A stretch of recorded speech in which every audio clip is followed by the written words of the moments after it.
আসসালামু আলাইকুম দর্শক, আমি ব্যারিস্টার এম.কে হাসান জানাই আপনাদেরকে শুভেচ্ছা স্বাগত এনটিভির এই জনপ্রিয় অনুষ্ঠান আইন অধিকার থেকে।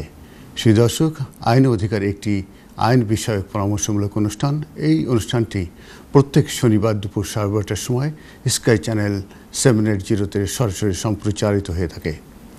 স্ক্রিনের উপরে যে নাম্বারটি আপনারা দেখতে পাচ্ছেন সেই নাম্বারে আপনারা আমাদেরকে কল করুন এবং asylum, immigration, human rights, LSP, PID সহ যে কোনো বিষয়ে আপনারা আমাদেরকে কোশ্চেন করতে পারেন। কোশ্চেন করবার সময় একটি বিষয়ে আপনারা সবসময় সতর্ক থাকবেন।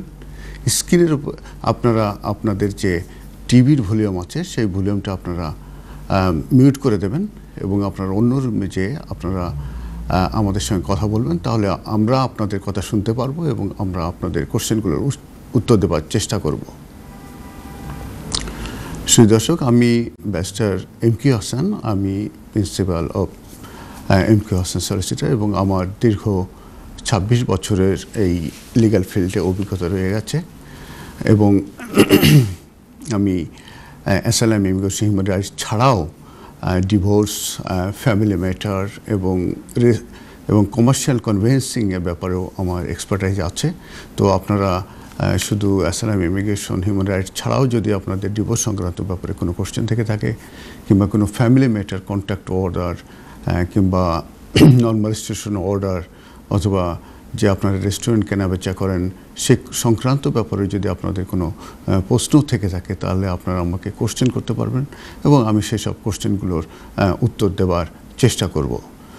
আমি সাধারণত কিছু ডিসকাশন করে থাকি আমার অনুষ্ঠানের শুরুতে, কিন্তু সবসময় আমরা প্রায়োরিটি দিয়ে থাকি আমাদের যে কলার আছে সেই কলারদের কল নেওয়ার ব্যাপারে। যদি কল থাকে তাহলে আমি কল নিয়ে শুরু করব,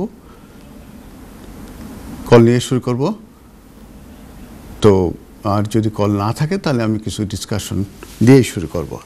আমি যেটা বলছিলাম যে 1 জুলাই থেকে কিন্তু আমরা গ্র্যাজুয়েট রুট ভিসার ব্যাপারে আমরা দেখতে পেয়েছি যে গ্র্যাজুয়েট রুট ভিসা যেটা আছে এটার ইমপ্লিকেশন শুরু হয়েছে 1 জুলাই থেকে, এবং যারা স্টুডেন্ট হিসাবে এদেশে আসবে এবং যারা তাদের আন্ডার গ্র্যাজুয়েট কিংবা পিএইচডি যদি কমপ্লিট করে থাকে, তাহলে কিন্তু তারা এই গ্র্যাজুয়েট ভিসা রুটে কিন্তু তারা সুইচ ওভার করতে পারবে। এতে পারমিশন টু ওয়ার্ক তাদের থাকবে এবং তাদের কোনো জব অফার লেটারের প্রয়োজন নাই কিংবা কোনো স্পন্সরশিপ লাইসেন্সধারী কোনো এমপ্লয়ারও তাদের কিন্তু প্রয়োজন নাই। এটা এক ধরনের ব্ল্যাঙ্ক চেক দেওয়ার মতো যে তারা যে কোনো জায়গায় যদি তারা জব পেয়ে যায়, ইন্টারভিউতে যদি তারা টেকে যায়, তাহলে কিন্তু তাদের যোগ্যতায় সেখানে তারা জব করতে পারবে। এটি হচ্ছে গ্র্যাজুয়েট রুট ভিসার কিন্তু একটা অ্যাডভান্টেজ। তবে অবশ্যই তাদেরকে আন্ডার গ্র্যাজুয়েট স্টুডেন্ট হিসাবে আসতে হবে এবং তারা যে কোর্সে আসবে সেই কোর্সে কিন্তু তাদেরকে থাকতে হবে, ওই কোর্সে কিন্তু তাদের কোর্স কমপ্লিট করতে হবে এবং at the time of the application for graduate route visa তাদেরকে কিন্তু কোর্স কমপ্লিট করতে হবে at the time of the application, তাহলে কিন্তু তারা অ্যাপ্লিকেশনগুলো করতে পারবে। এই ক্ষেত্রে কিন্তু তাদের মেনটেন্যান্সের কোনো ব্যাপার নাই। এই ক্ষেত্রে তাদের ইংলিশ ল্যাঙ্গুয়েজের রিকোয়ারমেন্টস আছে, সেটারও প্রয়োজন নাই। শুধু অ্যাপ্লিকেশন প্রসেসিং ফিস আছে 700 পাউন্ড, এইটি দিয়ে তাদেরকে অ্যাপ্লিকেশন করতে হবে। তারা যখন গ্র্যাজুয়েশন, তবে অবশ্যই তাদেরকে কিন্তু হায়ার এডুকেশন ইনস্টিটিউশনে যাচ্ছে সেইগুলো কিন্তু তাদেরকে পড়াশোনা করতে হবে এবং at the end of the course যখন তারা কোর্স কমপ্লিট করবে তখন কিন্তু তার যে ইউনিভার্সিটি কিংবা কলেজ যারা আছে তারা কিন্তু তারা হোম অফিসে কিন্তু তারা তাদের যে স্টুডেন্ট যে তাদের গ্র্যাজুয়েশন যে কমপ্লিট করেছে সেটা কিন্তু তারা জানিয়ে দেবে। তার মানে কিন্তু অলরেডি হোম অফিসের কাছে কিন্তু এতে তাদের কাছে রেকর্ডে চলে যাবে যে কারা কারা এই ইউনিভার্সিটি থেকে গ্র্যাজুয়েশন করেছে। অতএব এই ক্ষেত্রে কিন্তু ইউনিভার্সিটির একটা দায়িত্ব রয়ে গেছে এবং সে দায়িত্ব তারা অবশ্যই করবে। তারা জানিয়ে দিলে লিস্টে যে তাদের গ্র্যাজুয়েশন হয়েছে, অথবা যখন অ্যাপ্লিকেশন করবে তখন কিন্তু ওইটা লিঙ্ক হয়ে যাবে। তো application very straight forward application, online এটা করতে হবে। যেটা আমি বলেছি, ইংলিশ ল্যাঙ্গুয়েজ রিকোয়ারমেন্টসের কোনো প্রয়োজন নাই কিংবা এই ক্ষেত্রে কোনো যেটা স্পন্সরশিপ লাইসেন্সের এমপ্লয়ারের সে ধরনের কোনো ব্যাপার নেই। শুধু তাদেরকে আন্ডার গ্র্যাজুয়েশন কিংবা পিএইচডি করতে হবে, এবং সেক্ষেত্রে অবশ্যই যেটা হায়ার এডুকেশন ইনস্টিটিউশন থেকে কিন্তু তাদেরকে তাদের আন্ডার গ্র্যাজুয়েশন এবং পিএইচডি করতে হবে। আরেকটা জিনিস দেখতে হবে যে তারা যে কোর্স সেটার জন্য অবশ্যই একটাই কোর্সে থাকে, এবং তাদেরকে এন্ট্রি নিতে হবে কিন্তু টিয়ার 4 জেনারেল স্টুডেন্ট হিসাবে, এবং তারা যখন অ্যাপ্লিকেশন করবে তাদেরকে কিন্তু টিয়ার 4 জেনারেল স্টুডেন্ট হিসাবেই কিন্তু থাকতে হবে এবং কোর্সটা কমপ্লিট করতে হবে। এক্ষেত্রে ডিপেন্ডেন্টের ব্যাপারে যেটা বলা হয়েছে যে যদি ইন কান্ট্রি কোনো ডিপেন্ডেন্ট থাকে, স্পাউস কিংবা আন্ডার এজ 18 থাকে, তাহলে কিন্তু তারা ওই অ্যাপ্লিকেন্টের সময়ে কিন্তু অ্যাপ্লিকেশন করে তারাও কিন্তু একই ধরনের ভিসার ডিপেন্ডেন্ট হিসাবে থাকতে পারবে, এবং তারা কিন্তু তাদেরও জবের ক্ষেত্রে কিন্তু ওপেন থাকবে, এবং জবটা কিন্তু অবশ্যই তারা করতে পারবে যারা স্পাউস থাকবে, এবং তাদের ক্ষেত্রে কোনো রেস্ট্রিকশন নাই। আর এক্ষেত্রে আরেকটা জিনিস অ্যাডভান্টেজ বলা হয়েছে, সেটা হচ্ছে যে যদি কেউ আন্ডার গ্রাজুয়েট এবং গ্র্যাজুয়েশন করে তাদেরকে 2 বছর পারমিশন টু ওয়ার্ক দেওয়া হবে, এবং যারা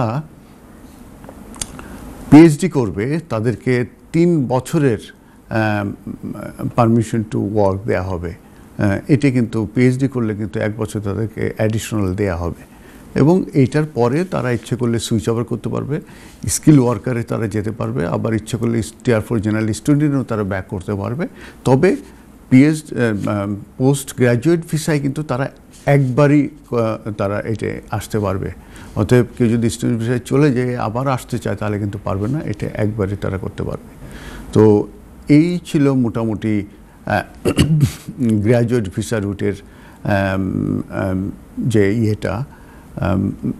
এলিজিবল রিকোয়ারমেন্টস, সেটা কিন্তু আমি মোটামুটি একটা আইডিয়া আপনাদেরকে আমি দিতে পারলাম। যদি কলার থাকে আমি কলে চলে যাব। হ্যালো, ওয়ালাইকুম আসসালাম। থ্যাংক ইউ কামরুল, একটা সুন্দর প্রোগ্রাম করার জন্য। আমার একটা কোয়েশ্চেন ছিল, আমি কাজের জন্য অ্যাপ্লাই করছি এসআইলাম। আমি 1 বছর হয়ে গেছে, আমি 1 মাস হয়ে গেল কাজের জন্য অ্যাপ্লাই করছি। তা আশা করি কতদিনের ভিত্তিতে ওরা জানাবে। 2 নম্বর কোয়েশ্চেন হলো, আমার ডিসেম্বরে 20 ইয়ার্স হবে। আমি কি অ্যাসাইলাম থেকে 20 ইয়ার্সে অ্যাপ্লিকেশন করতে পারবো যদি এর মধ্যে কোনো কিছু না জানায় আমাকে?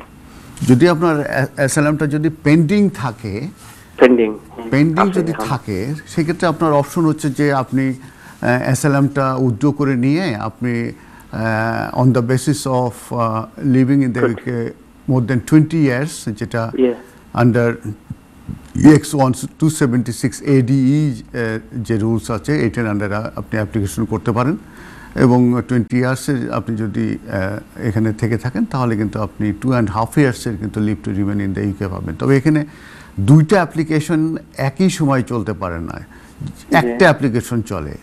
তো সেই ক্ষেত্রে আমার যেটা মনে হয় যে আপনি যেটা করতে পারবেন, আমার ওপিনিয়ন হচ্ছে যে আপনি অ্যাসাইলামটা উইথড্র করে নিয়েই তারপরে আপনি ওই অ্যাপ্লিকেশনটা করতে পারেন, প্রাইভেট লাইফের বেসিসে যে অ্যাপ্লিকেশনটা। ঠিক আছে? আর কাজের কতদিন পরে? আর অ্যাসাইলামের ব্যাপারে যেটা আছে সেটা হচ্ছে যে কেউ কারো অ্যাপ্লিকেশন ফর অ্যাসাইলাম যদি 1 বছরের বেশি যদি হয়ে থাকে, 1 বছর বেশি যদি পেন্ডিং থাকে, then you can apply for permission to work. এর আগে যেটা ছিল সেটা বলা হতো যে এটা একমাত্র শর্টেজ অকুপেশনের ক্ষেত্রে অ্যাপ্লিকেবল হবে। এটার ক্ষেত্রে কিন্তু কোর্টের ডিসিশন আসছে যে এটা আসলে ইরেশনাল, এটা ঠিক না। তো আপনি অ্যাপ্লিকেশন করেছেন, যদি ওরা ডিসিশন না দেয় আপনার লয়ারের মাধ্যমে চেজ আপ করুন। 1 মাস হয়ে গেছে ভাই। 1 মাস এটা আসলে তেমন কিছু না, যদি 2-3 মাস হয়ে যায় তখন আপনি আবার চেজ আপ করতে পারেন, করে এটা আপনার ডিসিশন আনতে পারবেন। ঠিক আছে? ওকে, থ্যাংক ইউ ভাই। Thank you for call. Next caller. Hello, আসসালামু আলাইকুম। আসসালামু আলাইকুম। ওয়ালাইকুম আসসালাম। ভাই, আমার একটা প্রশ্ন ছিল আর কি। আমার আম্মা আসছেন ইউরোপিয়ানে, ওই যে ডিপেন্ডেন্ট ভিসায় আর কি, লন্ডনে। তো সে এখন 1 বছরের উপরে হয়ে গেছে, উনি ওনার পেয়ে গেছেন আর কি, ওই যে 5 ইয়ার্সের রেসিডেন্সি কার্ডটা পেয়ে গেছেন। জি। বাট ওনার জন্য ওনার বয়স কিন্তু এখন 64, বাট ওনার জন্য আমরা এখনো কোনো বেনিফিট ক্লেম করতে পারছি না। যখন আমরা করি ইনল্যান্ড রেভিনিউতে বা ওই জব সেন্টারে, তারা রিফিউজ করে, বলেন না মানে উনি ইন্টেটল না। উনি কোন তো বিষয়ে এরকম আসছেন? দিয়ে- আপনারা ইউরোপের উনি- সিটিজেন আপনারা? আমি না, আমার ভাই আর ভাইয়ের বউ, আমার ভাইয়ের বউ স্পেন থেকে আসছে। ও তারা স্পন্সর করে এনেছে তাই তো? হ্যাঁ, বাংলাদেশ, হ্যাঁ। ও, এবং ওনার কি ওই স্কিমের আন্ডারে ইনডিফিনিট হয়ে গেছে? ইনডিফিনিট এটা ওই যে 5 ইয়ার্স যেটা দিচ্ছে ওইটাই আছে আর কি, যে ও 5 বছরের দিয়েছে উনি, সেটেলমেন্ট যেটা, হ্যাঁ 5 ইয়ার সেটেলমেন্ট।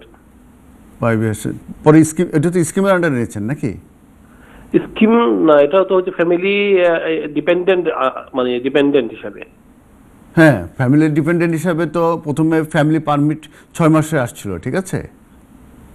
6 মাস, হ্যাঁ, তার ভিসা দিয়েছিল 6 মাস, জি। তারপরে 5 বছরে নিয়েছেন, ঠিক আছে? হ্যাঁ, তারপরে আমরা অ্যাপ্লাই তারপরে করি। আপনার স্কিমে নেন না, স্কিমে নিতে হবে তো।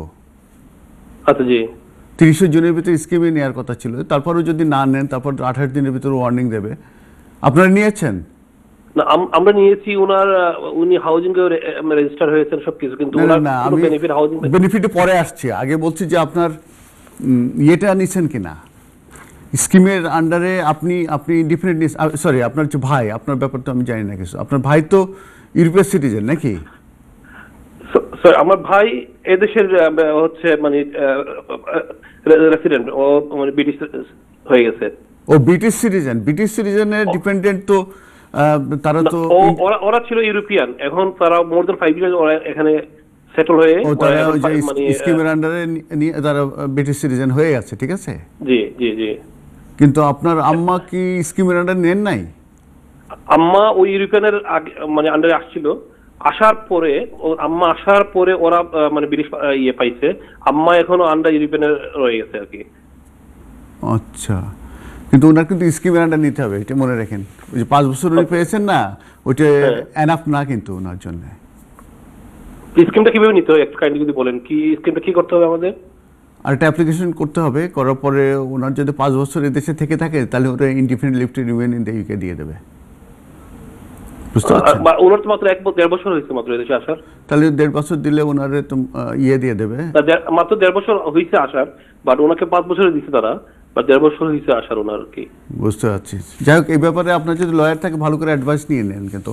আর ইসের ব্যাপারে, বেনিফিটের ব্যাপারে যেটা হচ্ছে যে যারা ইনডিপেন্ডেন্ট না থাকবে তাদের ক্ষেত্রে বেনিফিটের রেস্ট্রিকশন দিচ্ছে, এবং এটা কোর্টে একটা কেস হয়েছিল, এটা কোর্টে বলছিল যে না, এটা ঠিক না। তারপর রিসেন্টলি আরেকটা কেস ল দেখলাম যে এটা যদি সিরিয়াস কোনো রিস্ক ফ্যাক্টর কাজ না করে তাহলে তাদেরকে বেনিফিট দেওয়া হবে না। এইভাবে এটার ভিতরে এইভাবে চলছে আর কি। এখন দেখেন, যদি কোর্টের কোনো ডিসিশন আসে, হোম অফিস যদি চেঞ্জ করে তাহলে হয়তো কিছু হওয়ার সম্ভাবনা আছে, কিন্তু এই মুহূর্তে আমার মনে হয় যে তারা যেটা করছে সেটা হয়তো রাইটলি করছে। ওয়েট করে দেখেন, ঠিক আছে? থ্যাংক ইউ ভাই, থ্যাংক ইউ। নেক্সট কলার, আসসালাম। নেক্সট কলার, হ্যালো, আসসালামু আলাইকুম। ভাই আসসালামু আলাইকুম। ওয়ালাইকুম আসসালাম। ভাই আমার 2টা প্রশ্ন ছিল। প্রথম প্রশ্ন হচ্ছে, আমি আমার মেয়ের জন্য MN1 অনলাইনে অ্যাপ্লাই করতে যাচ্ছি। এখন আমাকে কি কি ডকুমেন্ট সাবমিট করতে হবে? আর দ্বিতীয় প্রশ্ন হচ্ছে, আমার ছেলের জন্য আমি ব্রিটিশ পাসপোর্ট রিনিউ করতে যাচ্ছি অনলাইনে, ওটার জন্য কি কি ডকুমেন্ট দিতে হবে?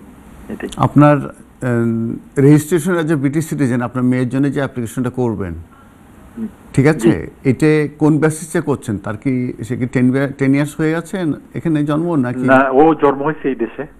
আপনার আইলার হওয়ার পরে নাকি? আমার আইলার হওয়ার আগে। তাহলে রেজিস্ট্রেশন নিতে হবে ওনাকে। তাহলে রেজিস্ট্রেশন নিতে গেলে ওনাকে মেনলি একটা অনলাইন অ্যাপ্লিকেশন করতে হবে, একটা ফিস আছে 1200 সামথিং, ঠিক আছে? 2 জন রেফারি লাগবে, আর আপনার তার ডিটেলস দিতে হবে। দেওয়ার পরে আপনার বাবা মার কনসেন্ট লাগে, ঠিক আছে? আর সে যে এই দেশে আছে মানে 5 ইয়ার্স, তারপর আপনাদের ডিটেলস দেওয়ার পরে আপনাদের যে স্ট্যাটাস সেটা দিতে হবে, ঠিক আছে? আমি ব্রিটিশ সিটিজেন, আমার ওয়াইফ ইউরোপিয়ান সিটিজেন, কিন্তু ও সেটেল স্ট্যাটাস পাই, এবং আমার মেয়েও সেটেল স্ট্যাটাস পাই। কোনো অসুবিধা নেই। তাহলে আপনার ন্যাচারালাইজেশনের যে সার্টিফিকেট আছে, ওই সার্টিফিকেট, ব্রিটিশ পাসপোর্ট, এগুলো দিতে হবে। আপনার বাচ্চার যে এতগুলো পাসপোর্ট আছে সবগুলো পাসপোর্টই দিতে হবে, ওদের যদি থাকে। তো সেটা দিতে হবে, বার্থ সার্টিফিকেট দিতে হবে বাচ্চার, ঠিক আছে, এবং সে যে লাস্ট 5 ইয়ার্স এখানে রেসিডেন্ট হিসাবে আছে, এখন এটির উপরে জোর দিয়েছে, সেই ধরনের কিছু ডকুমেন্ট কিন্তু আপনারা প্রত্যেক বছরে কিছু দিয়ে দেবেন, ঠিক আছে। একটা ফিস দিয়ে অনলাইন অ্যাপ্লিকেশন করবেন, করার পরে আপনার এই রেফারির যেগুলো থাকবে, রেফারির কাছ থেকে আপনার পিকচারের পিছনে ইয়ে করে, আর ওই যে আপনার একটা ফর্ম আসবে, ওই ফর্মের সিগনেচার দিয়ে ডকুমেন্টগুলো দিয়ে আপনি পাঠিয়ে দিতে পারবেন বাই পোস্টে, অথবা আপনারা আপলোড করে দিতে পারবেন। এরপরে যেটা হবে সেটা হচ্ছে যে একটা অ্যাপয়েন্টমেন্ট করতে হবে সাপোর্ট সেন্টার যেটা আছে সাপ্রা এসপারিওতে, ওখানে যাওয়ার পরে বাচ্চাকে নিয়ে যেতে হবে, তখন ওখানে ফিঙ্গারপ্রিন্ট নেবে, এবং যদি ডকুমেন্ট যেটা আপলোড ওখানেও করতে চান তাহলে ওরা ওখানে আপলোড করে ডকুমেন্টগুলো নিয়ে নেবে। আপনার অরিজিনাল পাসপোর্টটা, বায়োমেট্রিক কার্ড যদি থেকে থাকে তাহলে এইগুলো ওরা রেখে দেবে, আর সব ডকুমেন্টগুলো কিন্তু ফেরত দিয়ে দেবে।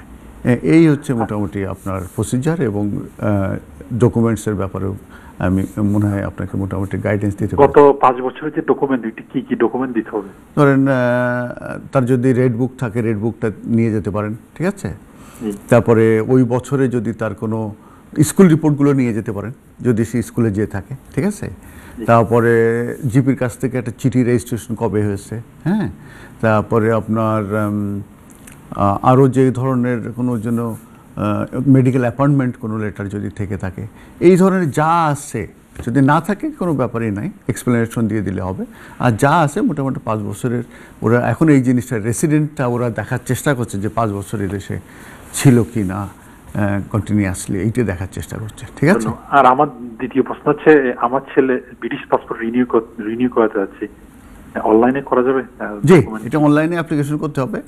তো রিনিউয়ালের ক্ষেত্রে রেফারেন্স নাও লাগতে পারে, আর রেফারি যদি লেগে থাকে কিন্তু কোয়ালিফাই, মানে কিন্তু আপনার প্রফেশনাল পারসন কিন্তু হতে হবে ব্রিটিশ পাসপোর্টের ক্ষেত্রে।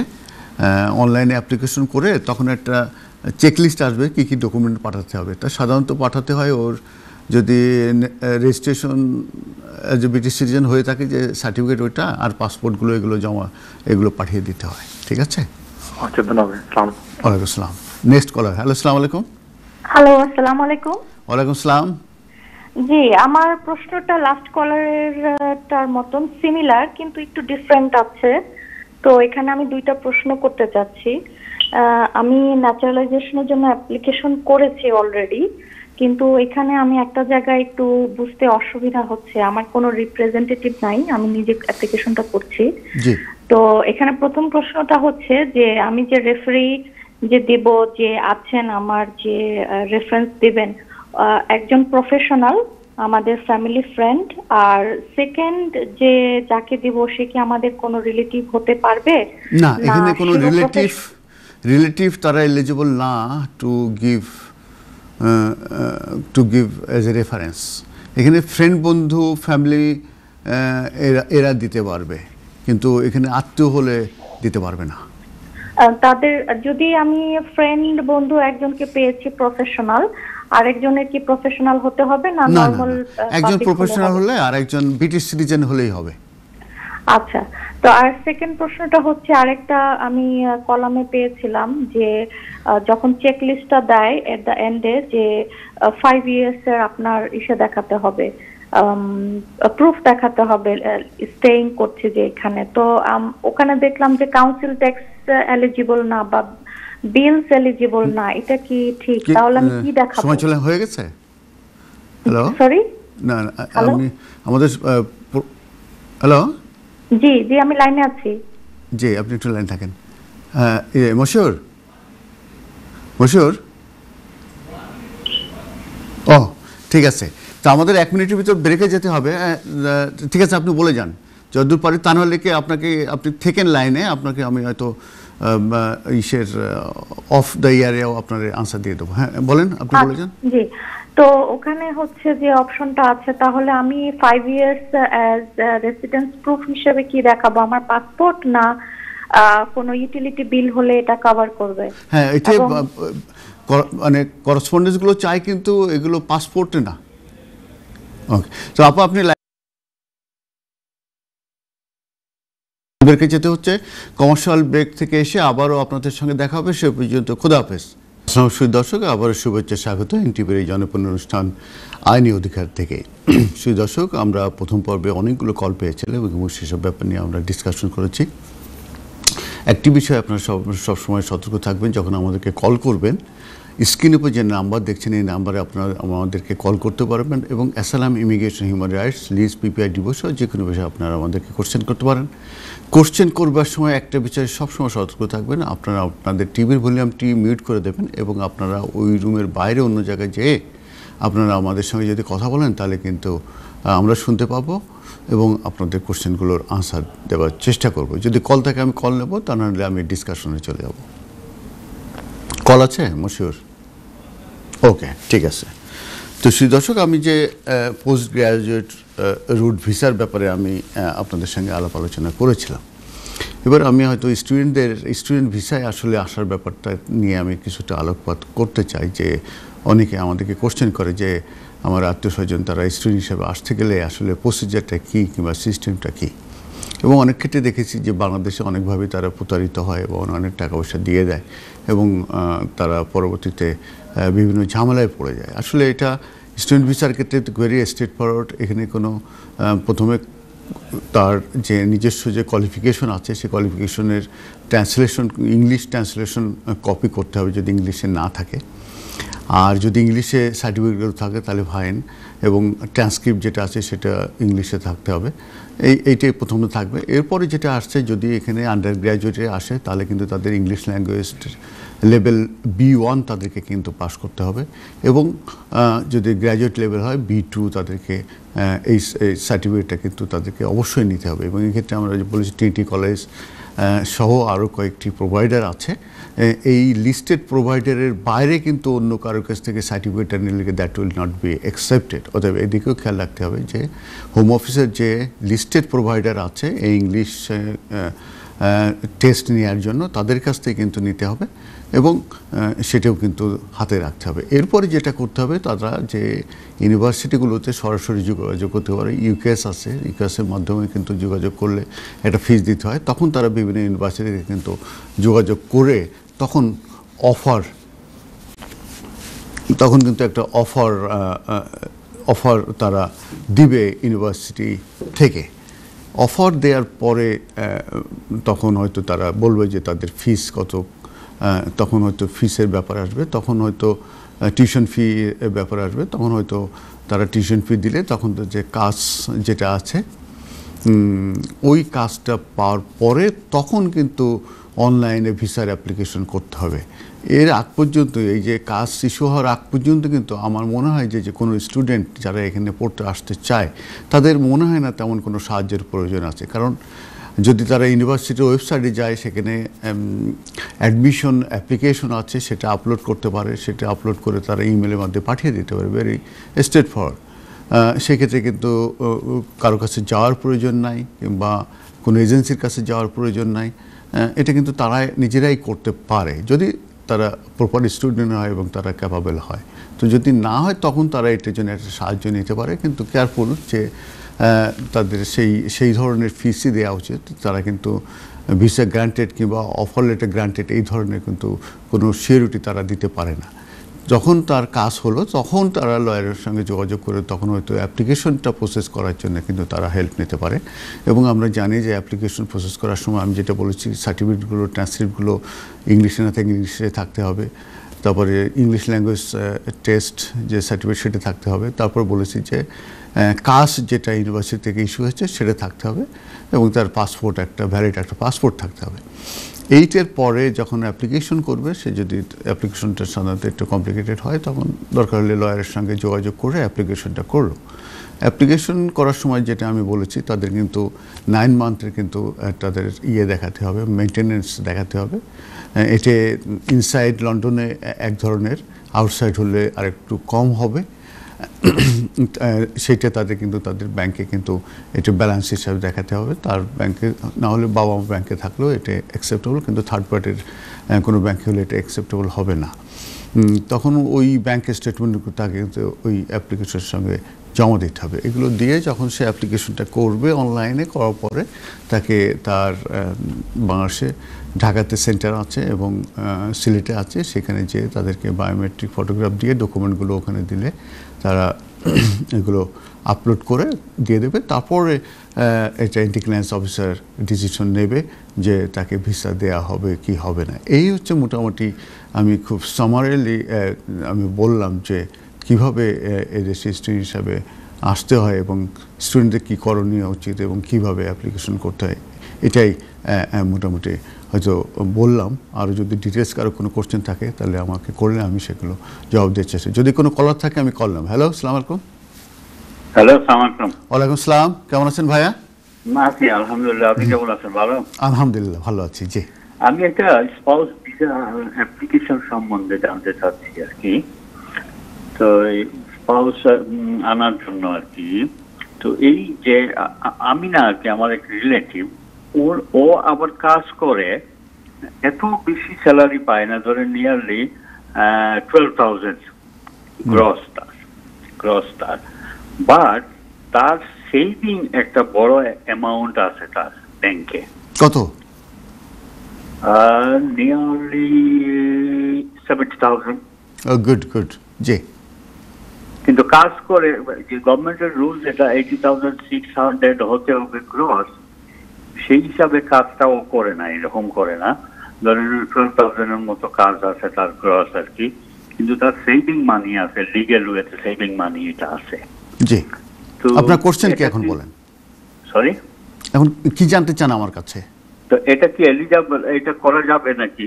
জি, এখন আমি বলি শুনুন। এমপ্লয়মেন্ট কয়েকভাবে আপনি আপনার ইনকামটা দেখাতে পারেন, যে 18,600, তার মধ্যে এমপ্লয়মেন্ট দেখাতে পারেন, সেলফ এমপ্লয়মেন্ট দেখাতে পারেন, কোম্পানির ডাইরেক্টর দেখাতে পারবেন, আবার সেভিংস যদি থাকে, অন অফ দেম সেভিংস যদি থাকে তাহলে সেটা সম্ভব। এখন আপনার কোশ্চেন হচ্ছে যে সেই সেভিংসটা কত অ্যামাউন্ট এবং কতদিন থাকতে হবে। আপনি যদি বলছেন 70,000 আছে, 60,000 সেভিংস হলে হবে এবং এটা মিনিমাম 6 মান্থ তাকে হোল্ড করতে হবে। এই 6 মান্থের ভিতরে এই 60,000 কখনোই নিচে নামতে পারবে না। আচ্ছা আচ্ছা। এখন কতদিন আছে ওনার অ্যাকাউন্টে? লং টাইম হয়ে গেছে। তাহলে আপনার এখানে ওনার আর কোনো ইনকাম দেখানোর প্রয়োজন নাই। ওনার এই ব্যাংকের স্টেটমেন্ট, এই একটা ডকুমেন্টে ওনার যে ফিনান্সিয়াল রিকোয়ারমেন্ট স্যাটিসফাই করার যেটা ক্রাইটেরিয়া, সেটা উনি ফুলফিল করবেন। অতএব অবশ্যই তাকে ব্যাংকের স্টেটমেন্ট দিয়ে দিতে হবে এবং কখনোই যেন ওই অ্যামাউন্টটা নিচে না নামে। কত অ্যামাউন্টটা কত জানি? 60। 60। জি, আপনার তো 10,000 বেশি আছে। জি জি জি, অবশ্যই। জি, তো এটা কাজের সঙ্গে কোনো মানে সেভিং যদি অ্যামাউন্ট এরকম থাকে, তা কাজের সাথে কোনো ইয়ে নাই আর? আমি বললাম না যে চারটে, আমি গ্রাউন্ড দেখালাম না যে চারভাবে এটা স্যাটিসফাই করা প্রয়োজন। আচ্ছা আচ্ছা। তার ভিতর একটা হচ্ছে সেভিংস। অতএব আপনি এখন ভুলে যান যে এমপ্লয়মেন্ট কি, সেলফ এমপ্লয়েড কি, এগুলোর দরকার আছে আপনার? না না, এটা তো সেভিং এর উপরে, সেভিং বেস করে এটা অ্যাপ্লাই করতে পারেন। জি জি, thank you very much. Thank you ভাই। ওকে, ভালো থাকেন। ভালো। Next caller. হ্যালো, আসসালামু আলাইকুম। আসসালামু আলাইকুম। ওয়ালাইকুম আসসালাম। জি ভাই, আমার একটা প্রশ্ন আছে। জি, আমার প্রশ্নটা হইল গিয়া, আমি সেলফ এমপ্লয়েড, আর আমি প্ল্যান করলাম বাংলাদেশে গিয়া বিয়া করতাম, লাইক প্যান্ডামিক ওভার হয়ে গেলে ও বছর। কংগ্রাচুলেশন। কবে বিয়ে করেছেন? জি না, করছি না, আমি থিঙ্ক করলাম। প্ল্যানিং করছেন? Good good. জি, ভাবি কি ঠিক হয়ে গেছে নাকি? ঠিকঠাক? ইয়েস, আছে, ঠিকঠাক আছে ইনশাআল্লাহ। আমার কোয়েশ্চনটা হইল গিয়া, আমি সেলফ এমপ্লয়েড লাস্ট 5 ইয়ার্স, আর because of the pandemic last year আমার ইনকাম রিডিউস হয়ে গেছে মোর দেন 50%। জি, এখন কি জানতে চান আপনি আমার কাছে? সরি, এখন কি জানতে, কোশ্চেনটা কি আপনার? কোয়েশ্চনটা হইল গিয়া, আমার ইনকামে ওই বনি লাস্ট ইয়ার আমার ইনকাম আছিল 17,000 পাউন্ড।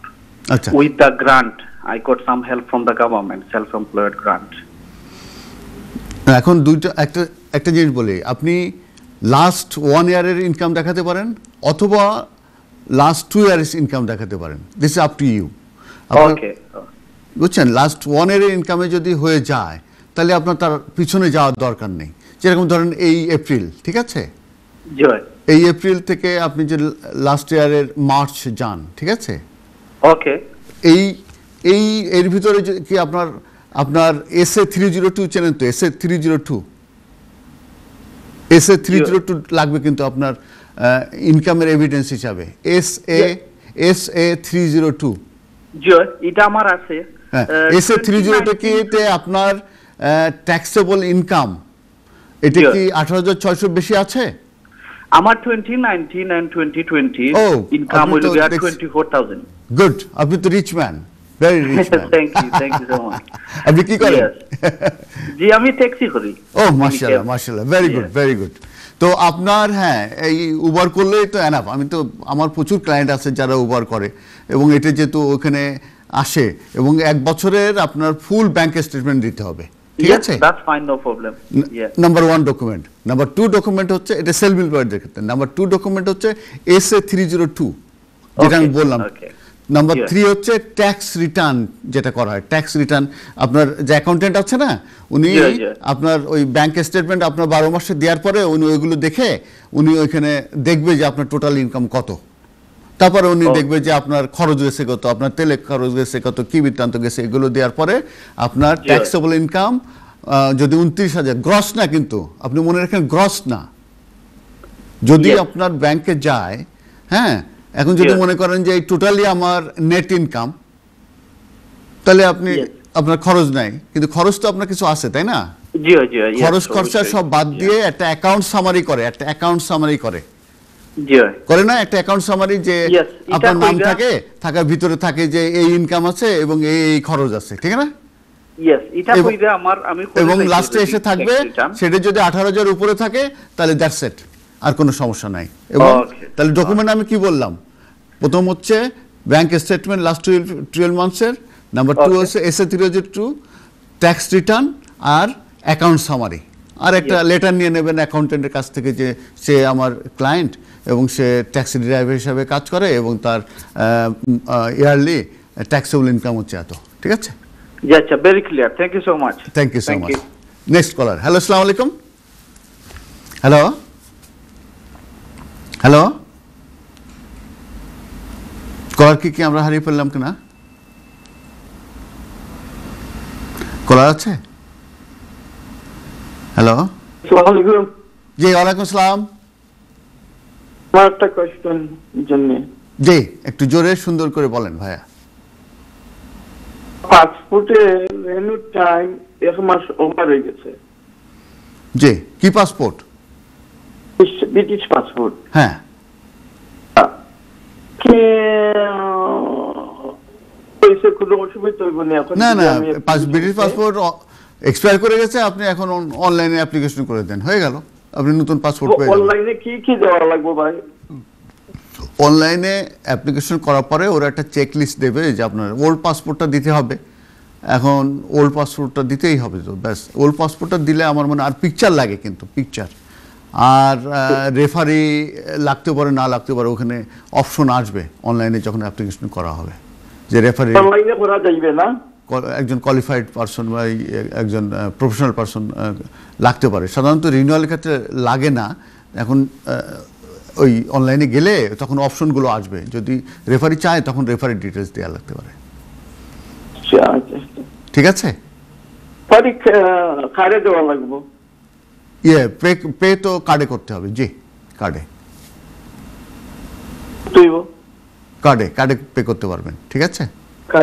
আর ডকুমেন্টগুলো বাই পোস্টে পাঠিয়ে দেবেন পরে, ঠিক আছে? Thank you, thank you for your call. Next caller. Hello, আসসালামু আলাইকুম। হ্যালো হ্যালো, আসসালামু আলাইকুম।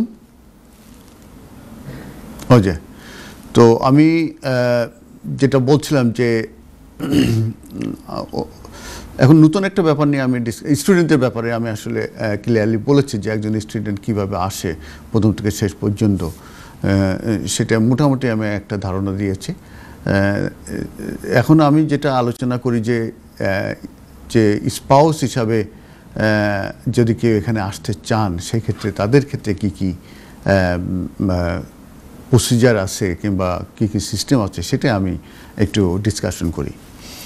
প্রথম হচ্ছে যে অ্যাপ্লিক্যান্ট যে আসবে তাকে অবশ্যই ইউকের একজন ব্রিটিশ সিটিজেন হতে পারে, সেটেল পারসন হতে পারে, অথবা রিফিউজি স্ট্যাটাসে আছে, এই ধরনের যদি হয়, তাদের যদি স্পাউস হয় তখন তারা কিন্তু এখানে সেটেলমেন্ট ভিসায় আসতে পারবে। প্রথমে অ্যাপ্লিকেন্টকে যেটা করতে হবে, তাদের এই অ্যাপ্লিকেশন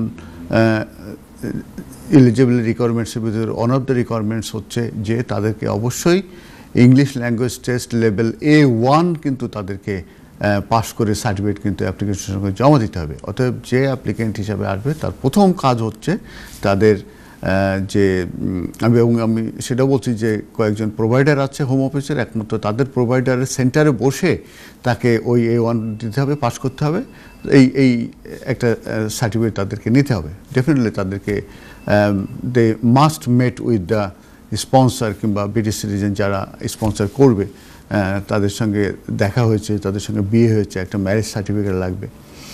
তারপর ওয়েডিং ফটোগ্রাফ যদি থাকে, এটি অনেক সময় চায়, ইন্টিগ্রেশনের সময় এটা একটা ইম্পর্টেন্ট জিনিস, সবসময় আপনারা কিছু ওয়েডিং ফটোগ্রাফস রাখবেন। ম্যারেজ সার্টিফিকেট থাকলেও ট্রান্সলেশন হতে হবে, সাধারণত বাংলাদেশে যেটা দেওয়া হয় ওইটা কিন্তু বাংলায় থাকে, ওইটা ট্রান্সলেশন করতে হবে। আর ওয়েডিং ফটোগ্রাফস কার্ড যদি থেকে থাকে, সেটা ভিডিও যদি থাকে, ভালো ভিডিওর জন্য ম্যান্ডেটরি না, ওয়েডিং ফটোগ্রাফস হলেই হলো। এই মোটামুটি অ্যাপ্লিকেন্টের কাছ থেকে। তো দর্শক, আমি এই ডিসকাশন করব এবং কল নেব। তো আমাদের এখন একটা ব্রেকে যেতে হচ্ছে, ব্রেক থেকে এসে আবারও দেখা হবে, সে পর্যন্ত আমাদের সঙ্গেই থাকুন। আসসালাম দর্শক, আবারও শুভেচ্ছা, স্বাগত এনটিভির এই জনপ্রিয় অনুষ্ঠান আইন অধিকার থেকে। দর্শক, আমি কল নিচ্ছিলাম এবং ডিসকাশন হচ্ছিলাম যে স্পাউস হিসেবে আসতে গেলে কী কী রিকোয়ারমেন্টস এবং কী কী ডকুমেন্টস এবং কী কী প্রসিজার আছে সেটা নিয়ে। যদি কলার থাকে আমি কল নেব, তাহলে আমি চলে যাচ্ছি ডিসকাশনে, তারপর কল আসলে আমি কল নেব। তো যেটা বলছিলাম যে হ্যালো হ্যালো, আসসালাম, কল আছে, তাহলে আমি কল নিয়ে পরে ডিসকাশনে যাব যদি সময় পাই। কলের প্রায়োরিটি আগে। হ্যাঁ, আসসালাম আপা, আপনি কোশ্চেনটা করুন প্লিজ। হ্যালো। জি, আমি শুনতে পাচ্ছি, আপনি শুনতে পান? জি জি, বলুন। আসসালামু আলাইকুম। ওয়ালাইকুম আসসালাম ওয়া রাহমাতুল্লাহি ওয়া বারাকাতুহু। কেমন আছেন? ভালো, খুব ভালো। ভাই, আমি একটা ইনফরমেশন নিতে চাই। আমি বুড়ো মানুষ, আমার 76 ইয়ার্স ওল্ড। আমি ডায়াবেটিস, হাই প্রেশার, অনেক অনেক প্রবলেম আমার। আমি একজন হাউস ওয়ার্কার আনাইতাম চাইছিলাম আর কি, দেশ থেকে। ডোমেস্টিক ওয়ার্কার হিসাবে যদি আপনি কাউকে আনতে চান, জি, তো কি কি দরকার পড়বে? প্রথম দরকার যেটা, তাকে বাংলাদেশে জি আপনার বাসায় তাকে এমপ্লয়মেন্ট দিতে হবে। আচ্ছা, আমার তো বাংলাদেশে আমার কোনো বাড়ি টাড়ি নাই, তাহলে তো 50 ইয়ার্স যাবত এই দেশেই আছি। তাহলে তো ডোমেস্টিক ওয়ার্কার হিসাবে আনা মুশকিল হয়ে যাবে। তাইলে যদি আমার কোনো মেয়ের বাড়িতে রাখি তাইলে ঠিক হবে নি? না, তাদেরকে ডোমেস্টিক ওয়ার্কার হিসাবে একমাত্র আপনি কাউকে আনতে পারেন। তো ডোমেস্টিক ওয়ার্কার হিসাবে যদি কোনো মেয়ে আমার মেয়ের বাড়িতে থাকে, তাইলে ওকে কি আমি আনতে পারবো? এখন ওই যদি আপনার মেয়ে যদি স্পন্সর করে, তার যদি বাংলাদেশে আছে, না না না, এইখানে যে আনবে, যার ডোমেস্টিক ওয়ার্কার হিসাবে সে আসবে, জি, আমার ছেলে এখান থেকে আমার ছেলে স্পন্সর করবে। তাহলে আপনার ছেলে যদি ব্রিটিশ হয়, জি, আমার ছেলে ব্রিটিশ, তার যদি ডোমেস্টিক ওয়ার্কার লাগে, জি, তাহলে তাকে বাংলাদেশের যে কোনো একজন লোককে, তার বাংলাদেশে যদি বাসা থাকে, সেখানে তার এমপ্লয়মেন্ট দিতে হবে। আচ্ছা, ঠিক আছে। জি, দেওয়ার পরে কি দেখাতে হবে? আমার ছেলে বড় রেঞ্জের কাজ করে, ব্রিটিশ ফরেন সার্ভিসের ডিপ্লোমেট। তো সে যদি করে তাইলে আমার মনে হয় না এতটুকু লাগবে বলে। তাহলে এখন তাকে অ্যাট লিস্ট 12 মান্থস, জি, উনার যদি বাসা থাকে বাংলাদেশে, জি, সেখানে তার ডোমেস্টিক ওয়ার্কার হিসেবে কাজ করতে হবে। আচ্ছা, মানে ওর যদি কত বছর লাগবে? At least 12 months. 12 মান্থ। আচ্ছা, মানে এক্সপেরিয়েন্স এবং যে পেমেন্ট গুলো, তার যে বেতন টেতন দেওয়া হয়, সেগুলো প্রমাণ রাখতে হবে। আচ্ছা, তা অবশ্য করতে পারবো। যদি হয় তাহলে যে কাউকে অ্যাপ্লিকেশন করে এখানে আনা সম্ভব। আচ্ছা আচ্ছা, ঠিক আছে। Thank you brother. Thank you. আসসালামু আলাইকুম। ওয়ালাইকুম সালাম। Next caller. হ্যালো, আসসালামু আলাইকুম। হ্যালো হ্যালো, আচ্ছা, আমরা কলারকে ড্রপ করে ফেলেছি। আবার যদি কলার আসে আমরা কল নেব। আমি যেটা স্পাউস হিসাবে আমি যেটা বলছিলাম, প্রথমে যেটা ইংলিশ ল্যাঙ্গুয়েজ টেস্টের ব্যাপারে বলছিলাম যে অ্যাপ্লিকেন্ট হিসাবে তার আসলে কী কী ডকুমেন্ট লাগবে এবং তার করণীয়টা কী। স্পাউস হিসাবে তাদেরকে বললাম যে English language test level A1 তাদেরকে পরীক্ষা দিতে পাস করতে হবে এবং সেটা হোম অফিস প্রোভাইডার যে সেন্টার আছে সেখানে পাস করতে বসতে হবে এবং সার্টিফিকেট লাগবে, ম্যারেজ সার্টিফিকেট লাগবে, ওয়েডিং ফটোগ্রাফস লাগবে। তারপরে এই হচ্ছে মোটামুটি বাংলাদেশ। কলার এসে গেছে, আমি আবার কলারের কাছে চলে যাই। হ্যালো, আসসালামু আলাইকুম। হ্যালো, হ্যাঁ, আসসালামু আলাইকুম। ওয়ালাইকুম আসসালাম। ওয়ালাইকুম আসসালাম ওয়া রাহমাতুল্লাহি ওয়া বারাকাতুহু। কেমন আছেন আপা? এই তো আছি, আলহামদুলিল্লাহ ভালো। হ্যাঁ, আমার আসলে একটা প্রশ্ন। জি। হ্যাঁ, আমি আসলে এখানে আসছি নভেম্বরে, বুঝছেন তো। আমার হাজবেন্ড আসলে তার বিজনেসের জন্য মানে সে জার্মানি থেকে মানে কোনো সে আসতে পারতেছে না, বুঝতে পারছেন? জি, তো যার কারণে সে আসছিল, এসে ধরেন আবার চলে গেল এমন, কিন্তু টোটালি হিসাবে তার কিন্তু 6 মাসের উপরে হয়ে গেছে, বুঝতে পারছেন? জি, যেহেতু তার এখন 6 মাসের উপরে বা প্রায় 7 মাস রানিং, তো তার কি এখানে আসার পক্ষে কোনো সমস্যা হবে কি না, বা সে কোনো বেনিফিট পাবে কি না, অথবা তার কি ইমার্জেন্সি এর মধ্যে কি আসতে হবে কি না, আসলে একটু যদি ইনফরমেশনটা দিতেন। আপনি কোন ভিসায় আছেন এখানে? জি, আমার জার্মান পাসপোর্ট। যে আমি আমার বাচ্চা আমাদের সবার এখানে সবে ক্লিয়ার, শুধু মানে আমার হাজবেন্ডের দিক দিয়ে মানে যেহেতু তার সময়টা অনেক বেশি, ওই কারণে। আপনার হাজবেন্ড কি আসছিল আপনাদের সঙ্গে? জি, সে আসছিল, এসে আবার গেছে, সে আবার আসছিল, সে চলে গেছে, আবার 1 মাস হয়ে গেল। সে কি এই 30 তারিখের আগে এসে কি ওই আপনার ওই ইসের কি বলে ওই স্কিমের আন্ডারে কি অ্যাপ্লিকেশন করেছিল? জি, আমার হাজবেন্ডের প্রি সেটেলমেন্টও আছে। জি জি, তাহলে তো আসতে পারবে, উনি তো আসতে পারবে। আচ্ছা, যেহেতু মানে 6 মাসের উপর হয়ে গেছে, প্রায় 7 মাসের কাছাকাছি, এটা কি কোনো অসুবিধা হবে তার? যেহেতু না, সে অসুবিধা বিজনেসটা হবে আসতে পারতেছে না। অসুবিধা হবে না। আচ্ছা, উনি আসতে তাহলে পারবে। তার মানে এখন ইমার্জেন্সি না আসলেও হবে, বা যদি এখানে যদি কোনো ইনকোয়ারির মাধ্যমে যদি ধরা পড়ে যে সে তার 6 মাসের উপরে।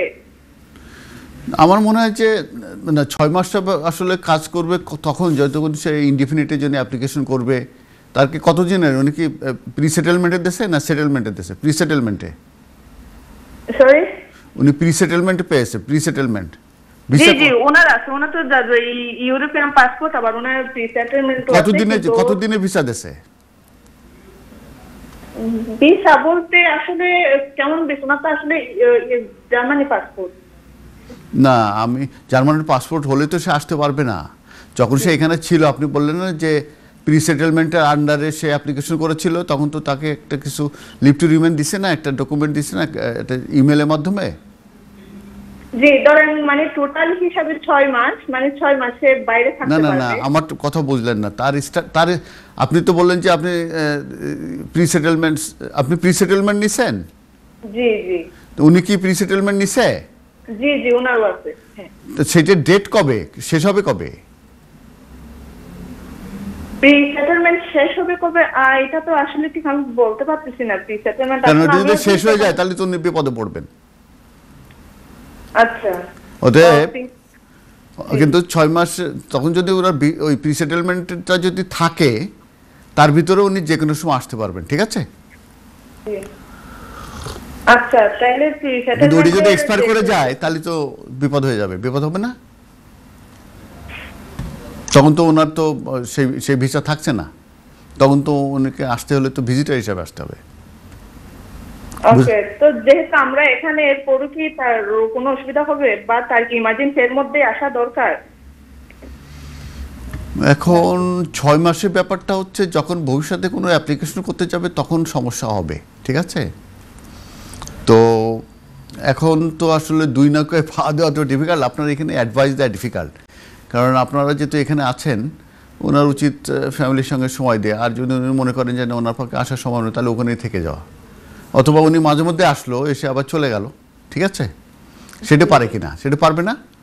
জি জি, উনি আসছিল, উনি প্রায় 4 সপ্তাহ আগে আসছিল, এসে 2 সপ্তাহ মতো এসে আবার চলে গেছে। ও, তাহলে ঠিক আছে। বিজনেসে কোনো ক্লিয়ার করতে পারিনি, মানে সেই ক্ষেত্রে মানে তার মানে ওইটাও রেখে আসতে পারতেছে না। তাহলে ঠিক আছে, কোনো অসুবিধা নেই। 2 সপ্তাহ এসে থেকে গেছে, তাহলে একটা না খুব বেশি দিন না, 6 মাসের উপরে না থাকুক, তার আগে আবার চলে আসুক। আর খেয়াল করে দেখেন যে তার ওই ইয়েটা শেষ হয়ে যায় নাকি না, কারণ ভবিষ্যতে কোনো অ্যাপ্লিকেশন করলে এই 6 মাস একটা ইস্যু হবে যে 6 মাসের উপরে সে এই ইউকের বাইরে ছিল, তখন একটা ইস্যু হবে, ঠিক আছে? জি, তখন ইস্যু হবে। Thank you for call. Next caller. Hello, আসসালামু আলাইকুম।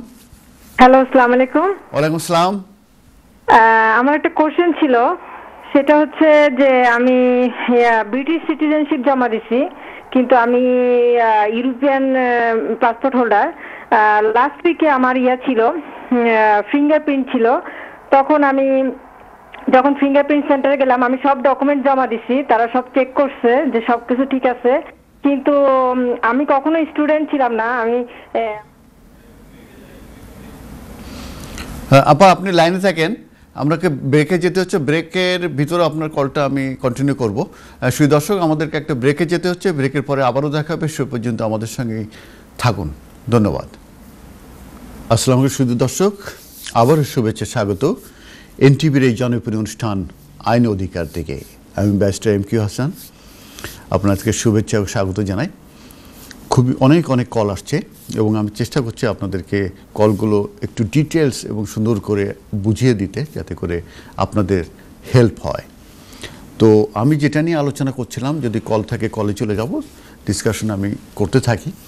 যেটা নিয়ে আলোচনা করছিলাম যে স্পাউস হিসাবে আসতে গেলে প্রথমে আমি ইংলিশ ল্যাঙ্গুয়েজ যে রিকোয়ারমেন্টস সেটা আমি বলেছি, এরপরে অন্য যে ব্যাপারগুলো আসবে এলিজিবিলিটি রিকোয়ারমেন্টস, তার ভিতরে আরেকটা হচ্ছে যে ফিনান্সিয়াল রিকোয়ারমেন্টস। ফিনান্সিয়াল রিকোয়ারমেন্টসটা কি?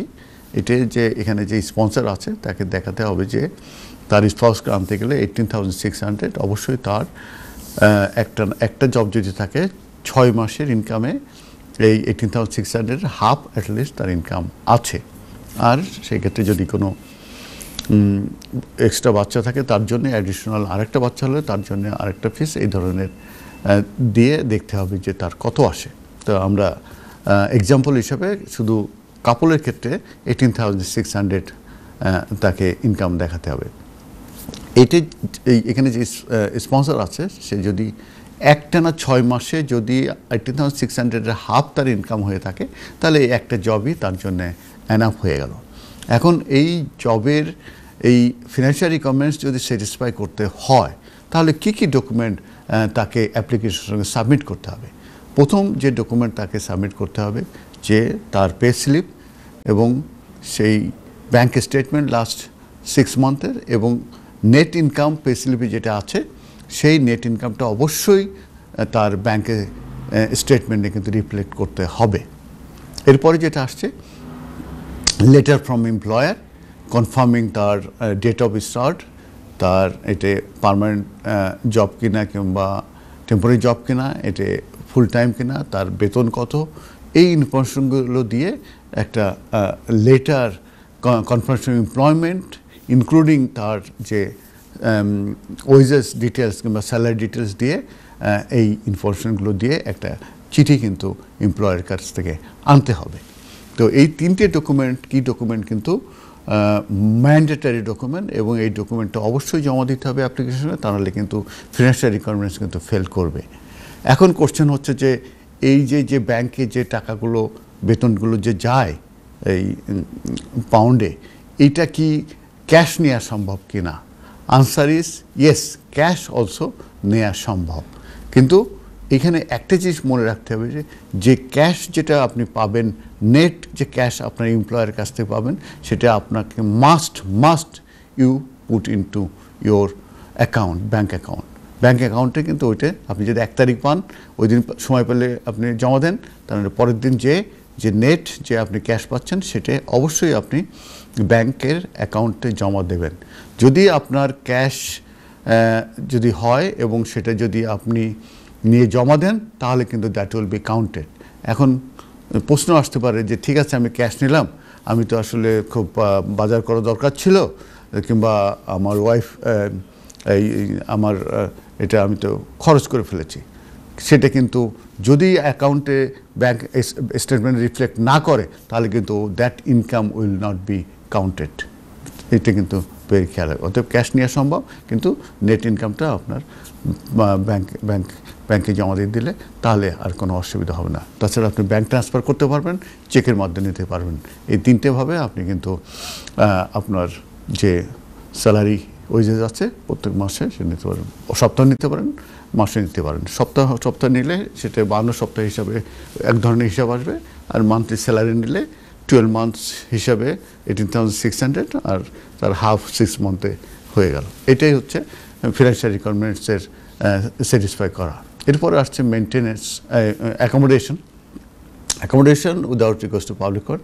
এখানে অ্যাডুকেট অ্যাকোমোডেশন থাকতে পারবে without request to public fund, যেখানে ওভার ক্রাউডিং যেন না হয় এবং ওয়াইফ আসবে সেখানে যেন এটা হয়, অ্যাডুকেট অ্যাকোমোডেশন থাকে, সেটা কিন্তু খেয়াল রাখতে হবে।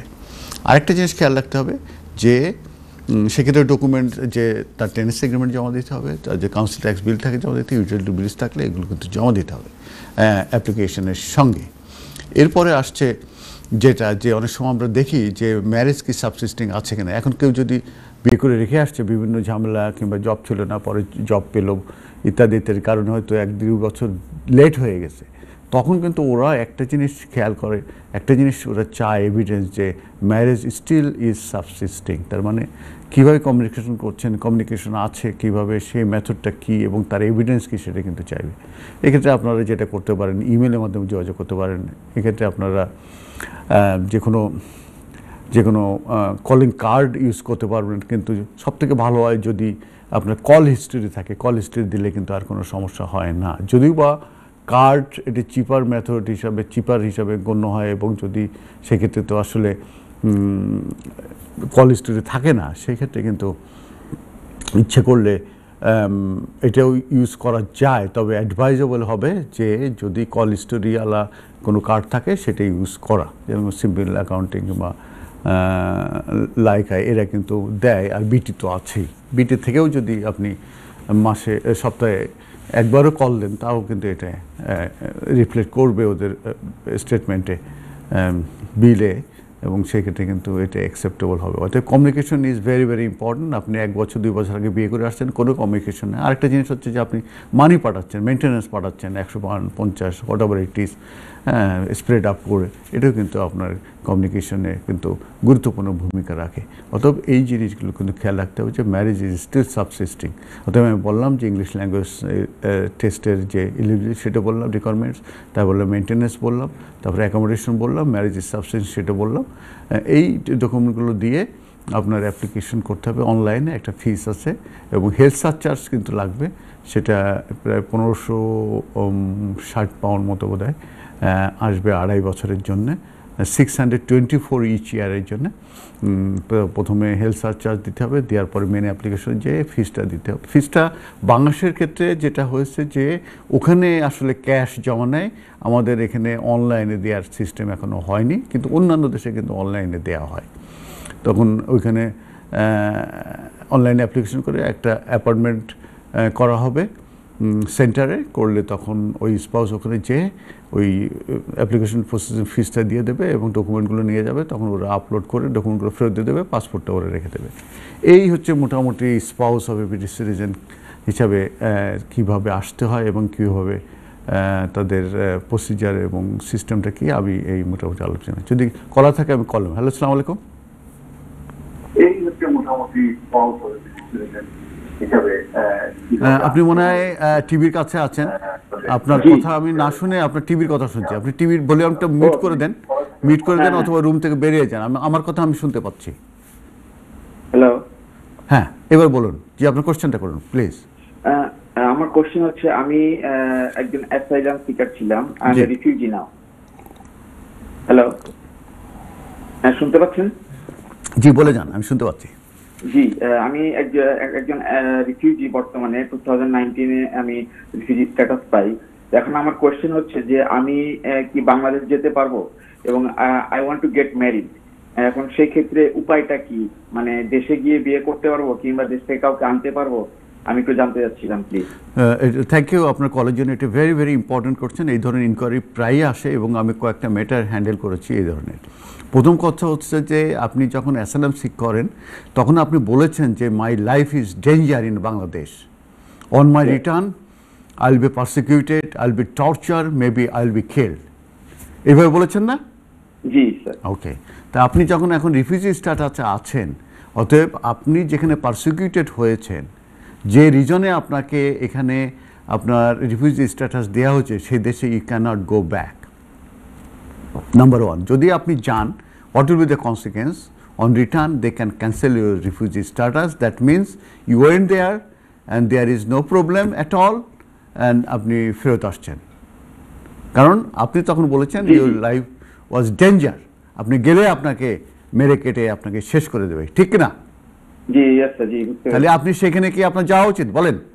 না না না, অতএব আপনি কিন্তু আপনার আনসার আপনি নিজে নিজেই দিয়ে দিয়েছেন, ঠিক আছে না? অতএব আপনি যেতে পারবেন না, নাম্বার ওয়ান। এখন কথা হচ্ছে যে কীভাবে করা সম্ভব। এখন যদি এরকমের হয় যে ফোনের মাধ্যমে, ভিডিওর মাধ্যমে আপনি কারোর সঙ্গে পরিচয় হয়ে গেছে, প্রেম হয়ে গেছে, কিংবা আপনার বাবা মা কাউকে পছন্দ করেছে, এখন যেটা অপশন থাকে বেশিরভাগ ক্ষেত্রে করে, আপনি কিন্তু ইন্ডিয়া যেতে পারেন, আপনি কিন্তু কাঠমান্ডু যেতে পারেন, সিঙ্গাপুর যেতে পারেন। এখন যদি কারোর সঙ্গে যদি আপনার ওইভাবে আন্ডারস্ট্যান্ডিং হয়, কিংবা বাবা মা যদি কাউকে যদি ঠিক করে, এখন যদি ওইভাবে ফ্যামিলি সবাই মিলে যদি ওইভাবে যায় কোথাও, যে যদি সেইভাবে বিয়ে টিয়ে হয়, ঠিক আছে, জি জি, তাহলে কিন্তু আপনি আবার চলে আসলেন। যদি ম্যারেজ সার্টিফিকেট হয়, সেখানে যদি আপনাদের পিকচার থাকে এবং তার যদি A1 ইংলিশ ল্যাঙ্গুয়েজ টেস্ট থাকে, ঠিক আছে, ওয়েডিং ফটোগ্রাফস কিংবা ওখানে সেইভাবে যদি হয়, তাহলে আপনারা সেইটা ইউজ করে কিন্তু আনা সম্ভব। কিন্তু আপনার বাংলাদেশে যাওয়া ঠিক হবে না, they may cancel your refugee status. So clear? হ্যাঁ, ক্লিয়ার ভাইয়া, আপনি ভেরি ক্লিয়ার? আরেকটা কথা ছিল, জি, ছোট্ট একটা কথা ছিল স্যার, জি প্লিজ বলুন। কথাটা হচ্ছে যে যদি অ্যাজ এ রিফিউজি আমারও কি ফাইন্যান্সিয়াল সলভেন্সি দিতে হবে? লাইক আপনার এখন যেহেতু এটা দুই ধরনের আছে, রিফিউজি স্ট্যাটাস যদি আগে বিয়ে করে আসে, জি, তাদের জন্য এক ধরনের আইন, ঠিক আছে, আর রিফিউজি স্ট্যাটাস হওয়ার পরে যদি বিয়ে করে, দিস ইজ ডিফারেন্ট রুলস। ওকে ওকে, তা আপনি এখন বিয়ে করলে আপনার জন্য 18,600 আপনার জন্য অ্যাপ্লিকেবল, ঠিক আছে? Okay sir, okay, thank you. Thank you. Thank you. Next caller. Hello, আসসালামু আলাইকুম। হ্যালো, আসসালামু আলাইকুম। ওয়ালাইকুম আসসালাম। বাড়িতে অনেক এটা কোনো আম্মা জানো কয়দিন আগে আপনার কথা একেবারেই শোনা যাচ্ছে না। না ওরা আমাকে পয়সা উন্ডা নেই। আমার মনে হয় যে আশেপাশে বোধহয় কোনো সমস্যা হচ্ছে একেবারে। হ্যালো হ্যালো হ্যালো, আসসালামু আলাইকুম। ওয়ালাইকুম আসসালাম। জি ভাই, আমি লন্ডনের ম্যানুফ্যাক্ট থেকে বলছি। জি ভাই, আপনার কোশ্চেনটা কি বলুন? আমার প্রশ্ন হচ্ছে যে আমার শাশুড়ি, আমি ইউরোপিয়ান পাসপোর্টের মাধ্যমে আমার শাশুড়িকে এই দেশে আনছি। আনার পরে বায়োমেট্রিক কার্ডের জন্য ফিঙ্গার দিচ্ছে, প্লাস প্রি সেটেলমেন্টের ও অ্যাপ্লাই করছি, কিন্তু বায়োমেট্রিক কার্ডও এখনো হাতে আসে নাই, প্লাস প্রি সেটেলমেন্টের ফাইনাল যে রেজাল্টটা ওই ইমেলে এখনো পাই নাই। কিন্তু আমার শাশুড়ি এখন দেশে, উনি চলে যাবে, তো এই ব্যাপারে আমাকে কিছু পরামর্শ দেন প্লিজ। তো উনি কোথায় চলে যাবে? উনি বাংলাদেশে চলে যাবে আর কি। কেন, উনি এখানে থাকতে চান না? না, আপাতত থাকতে চায় না, হয়তো যাবে, পরে আবার আসবে। তা ওনার অ্যাপ্লিকেশন তো পেন্ডিং আছে, অ্যাপ্লিকেশন ডিসিশন হোক। আর এখন তো এই সিচুয়েশনে তো যাওয়া ডিফিকাল্ট, তাই না? জি জি, যেহেতু আবার ওখানে কোয়ারেন্টাইনে থাকতে হবে। তো আমার মনে হয় যে ডিসিশন পর্যন্ত অপেক্ষা করেন, তারপরে যদি উনি চলে যেতে চায় তাহলে আপনি টিকিট কেটে পাঠিয়ে দিলেন, ঠিক আছে? জি জি, কিন্তু আমি একটা ইমেল পাঠাইছিলাম আপনার হোম অফিসে, তো ওটার উত্তর আসছে যে উনি গেলে যাইতে পারবে, কিন্তু যখন এটা হয়ে যাবে তখন এটা শো করলে আবার আসতে পারবে। ও গুড, গুড, তাহলে উনি যেতে পারবে। ওরা যদি এটা কনফার্ম করে ওদের লেটারে, তাহলে হবে, অসুবিধা নেই। ওকে, ধন্যবাদ ভাই। তাহলে ওই চিঠিটা সঙ্গে থাকে যেন, ঠিক আছে? ইমেলটা প্রিন্ট আউট করে যেন সঙ্গে রাখে, তা নাহলে আবার বাংলাদেশের ইমিগ্রেশন ঝামেলা করতে পারে। ঠিক আছে, জি জি জি, thank you for your caller. Next caller, hello, আসসালামু আলাইকুম। হ্যালো হ্যালো, আসসালামু আলাইকুম।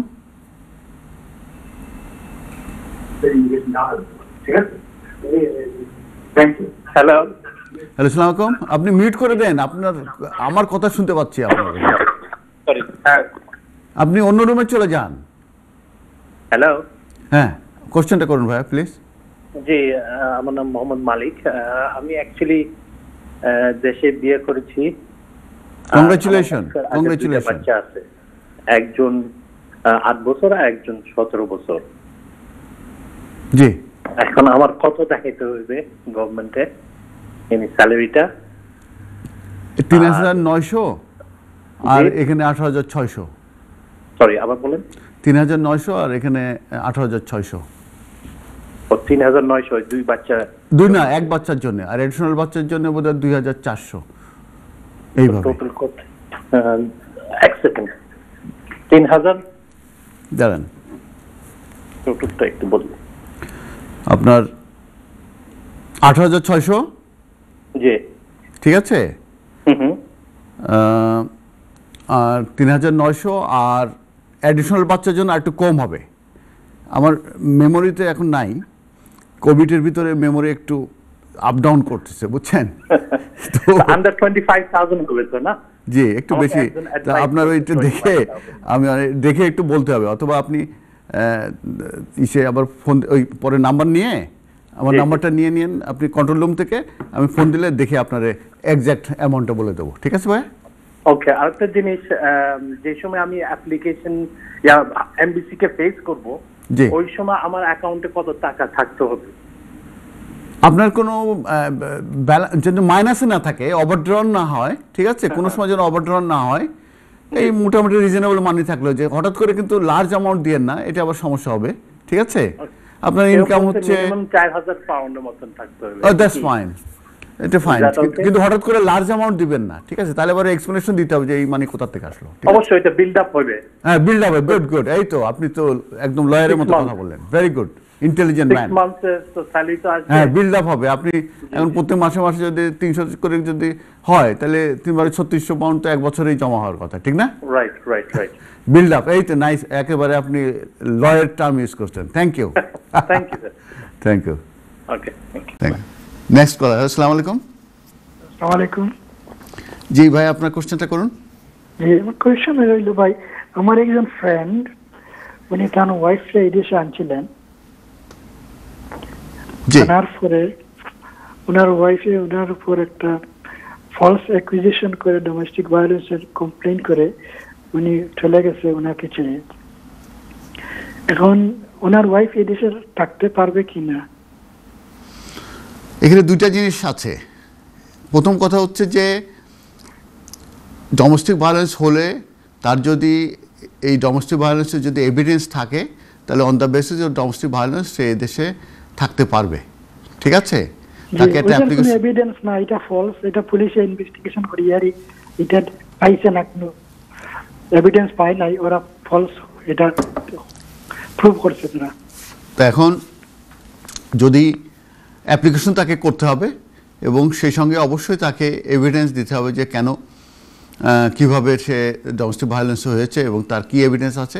এগুলো দেওয়ার পরে হোম অফিস থেকে যদি কনসিডারেশনে নিয়ে ডিসিশন দেয় যে yes we accepted your domestic violence situation এবং তোমাকে স্টে পারমিশন দিচ্ছে, তাহলে হবে।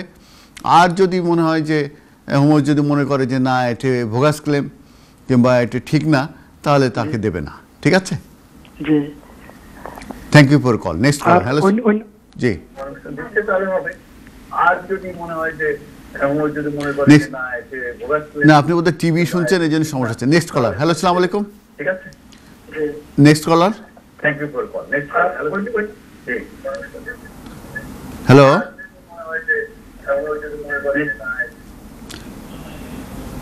তো আমি যেটা বলছিলাম যে কমিউনিকেশনের ব্যাপারে যেটা বলছিলাম, যে কমিউনিকেশন ভেরি ইম্পর্ট্যান্ট। কেউ যদি বিয়ে করে রেখে আসেন, তারা যদি মানিগুলো পাঠান, মানি রেমিটেন্স রিসিট কিন্তু এটা থাকা উচিত। প্লাস কমিউনিকেশন হিসাবে ইমেল যদি হয়, কিংবা কলিং হিস্টরি যদি থাকে কিংবা হোয়াটসঅ্যাপ তারপর মেসেঞ্জার এগুলোও কিন্তু এই চার্টগুলোও কিন্তু অ্যাকসেপ্টেবল অ্যাজ এ কমিউনিকেশন হিসাবে, কারণ কমিউনিকেশন ভেরি ইম্পর্টেন্ট। যদি খুব লং টাইম যদি ওয়াইফ কিংবা হাজব্যান্ড বাংলাদেশে থাকে এবং অ্যাপ্লিকেশন যদি লেটে করা হয় সেক্ষেত্রে কমিউনিকেশন অবশ্যই এভিডেন্স হিসেবে দেখা যাবে যে স্টিল ম্যারেজ ইজ সাবস্টেন্স। আর যদি এর ভিতরে ভিজিট করে তার স্পাউসকে সেটাও কিন্তু ম্যারেজ ইজ সাবসিস্টিং এর এভিডেন্স হিসাবে কিন্তু অবশ্যই গ্রহণ করা উচিত এনডি ক্লিয়ারেন্স অফিসের। অতএব এই যে ম্যারেজ ইজ সাবসিস্টিং এই ইস্যুটা কিন্তু ভেরি ভেরি ইম্পর্টেন্ট। যদি কলার থাকে আমি কল নেবো, তাহলে আমি ডিসকাশন চালিয়ে যাব। তো কলা, হ্যালো, আসসালামু আলাইকুম। আসসালামু আলাইকুম। ওয়ালাইকুম আসসালাম।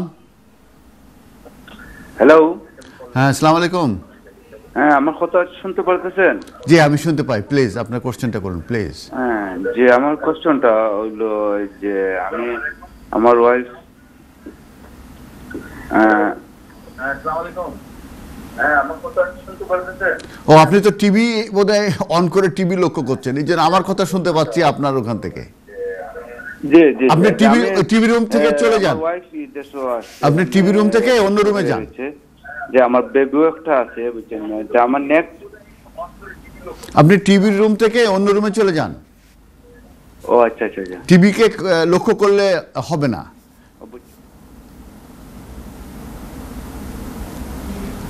জি বলুন। আমি তো এখন বর্তমানে যে এই করোনার দ্বারা তো ফুল টাইম কাম করতে পারতেছি না, আমার কিভাবে আমার অ্যাপ্লিকেশন সাবমিট করতে হবে? আপনার ওয়াইফ স্পাউস হিসেবে এসেছে? যে আপনি অ্যাপ্লিক্যান্ট নাকি আপনার ওয়াইফ? আমার ওয়াইফ বর্তমানে লন্ডনে আছেন, আমার বেবিও একজন আছেন এই দেশে। ব্রিটিশ? যে ব্রিটিশ, বেবিও ব্রিটিশ, আমিও ব্রিটিশ, মা ব্রিটিশ না। কোনো অসুবিধা নেই, দ্যাটস ফাইন। এখন আপনি ব্রিটিশ সিটিজেন, আপনার ওয়াইফকে স্পাউস হিসেবে এনেছেন, আপনার কোভিড-19 কারণে আপনার এখন আর জবের সমস্যা, অতএব আপনি 18,600 এক্সটেনশনের সময় দেখাতে পাচ্ছেন না। এখন কি হবে, তাই তো? জি। এখন কোনো সমস্যার কারণ নেই। আপনার ওয়াইফ এই মুহূর্তে আছে 5 years route to settlement on spouse visa. তাহলে যেহেতু ব্রিটিশ বাচ্চা আছে, অতএব আপনার এটা চলে যাবে 10 years রুট টু সেটেলমেন্টে। জি, 10 years রুট টু সেটেলমেন্টে চলে যাবে। অতএব আর 5 years রুট টু সেটেলমেন্ট হবে না, কিন্তু সেই ক্ষেত্রে উনি অ্যাপ্লিকেশন করতে পারবে on the basis of 10 years route to settlement. সেক্ষেত্রে ইনকাম দেখানোর প্রয়োজন নাই, ইনকামের কোনো দরকার নাই। ঠিক আছে, শুনতে পাচ্ছেন আমাকে? তো ইনকাম দেখানোর দরকার নেই, অতএব ইনকাম ছাড়াই আপনি 10 years রুট টু সেটেলমেন্টের অ্যাপ্লিকেশন করে এখানে সাকসেসফুল হওয়া সম্ভব, যেহেতু ব্রিটিশ বাচ্চা আছে। Thank you for call. Next call. Hello, আসসালামু আলাইকুম। হ্যাঁ, ও আমাদের আর সময় নাই, একদম আমরা শেষের দিকে চলে আসছি। আপনারা যারা কল করেছেন তাদেরকে অসংখ্য ধন্যবাদ। আপনারা যারা কলার এবং যারা ভিউয়ার আছেন তারাই কিন্তু আমাদের অনুষ্ঠানের প্রাণ। আপনাদের প্রতি কৃতজ্ঞ। আপনারা আমাদের জন্য দোয়া করবেন। আমরা আনপ্রেসিডেন্টেড কোভিড-19 ভিতর দিয়ে আমরা যাচ্ছি। আপনাদের জন্যও দোয়া রইল, আমার জন্য দোয়া রইল। আবারও ভবিষ্যতে দেখা হবে, সে পর্যন্ত আমাদের সঙ্গে থাকুন, ভালো থাকুন, সুস্থ থাকুন। আসসালামু আলাইকুম, খুদা হাফেজ।